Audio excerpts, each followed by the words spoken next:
Good morning.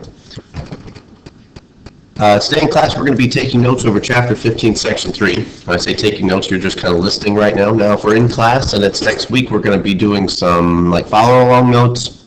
So I'll give you some things to kind of write down as we go through some of the most important stuff. Eventually we'll kind of get you ready for high school where you're writing most of the stuff down. We're trying to get you to that point, and in about 1 year you guys get to be high schoolers. So as we're looking at the challenges to slavery, that's the title of chapter 15, section 3.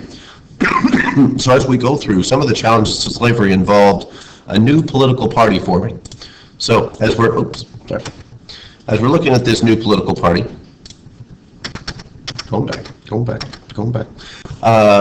Political parties were divided over slavery issues. Sometimes, as we said earlier on, even families were divided.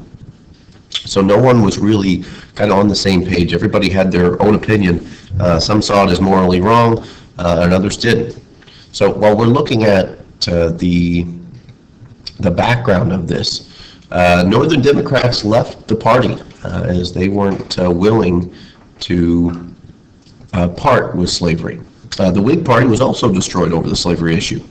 And anti-slavery Whigs and other Northern Democrats formed what became known as, and still is known as today, the Republican Party, along with the Free Soilers, who also in the movement we talked about in section 1, wanted freedom for these individuals that had been enslaved. And some of this was divided regionally. The North was Republican ruled and the South was Democrat ruled.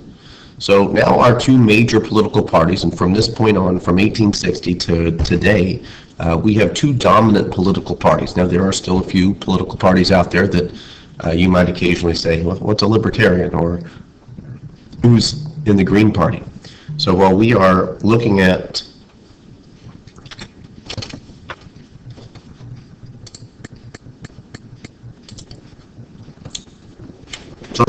this split, as we mentioned, it was a split between Democrats, Republicans, and kind of looking at, and I'm always trying to make connections to things that we see today. And these are some of the things that might be, telling of future conflicts later.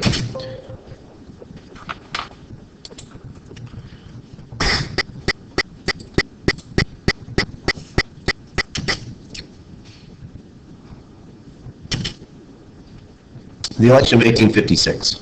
Republicans chose John C. Fremont, and Democrats chose James Buchanan. James Buchanan endorsed the idea of popular sovereignty, while John Fremont was more against slavery in its entirety.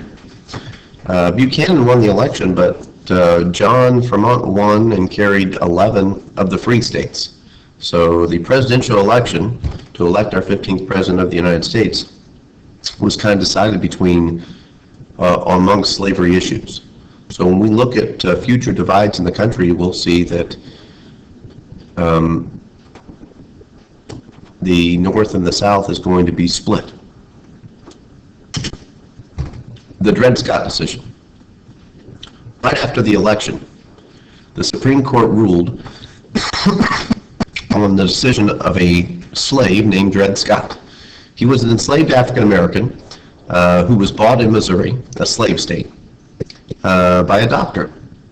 The doctor then moved to Illinois and moved out west. So the African American Dred Scott thought that because he moved to Illinois that he eventually got his freedom back. However, the story took a twist when the doctor moved back to Missouri. So the ruling came from Chief Justice Roger B. Taney and said that Scott was a slave, and according to the Fifth Amendment of the Constitution of the United States, property, because a slave was considered property, cannot be taken away without due process. So this led to kind of an outrage that continued to further divide the country.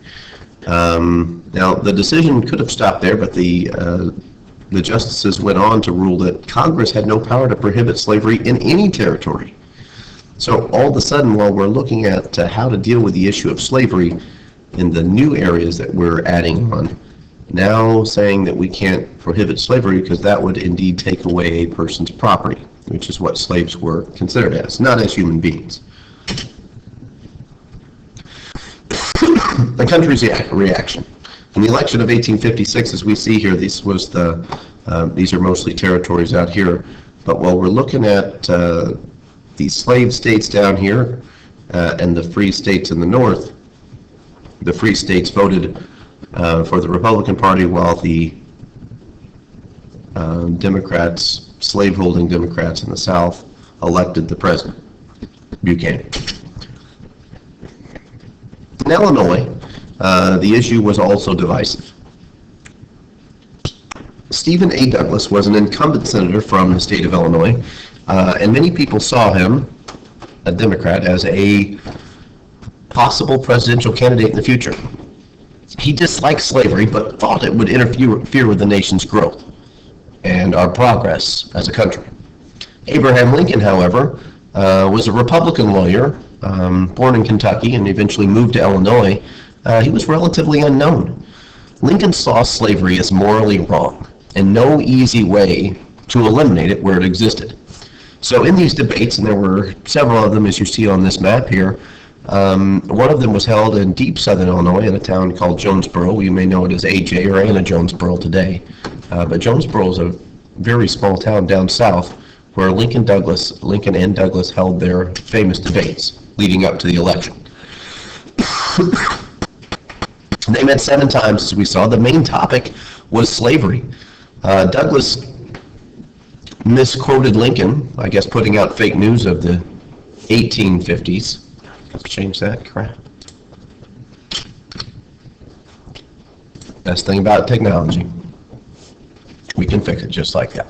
So, as they met 7 times, we see a big divide.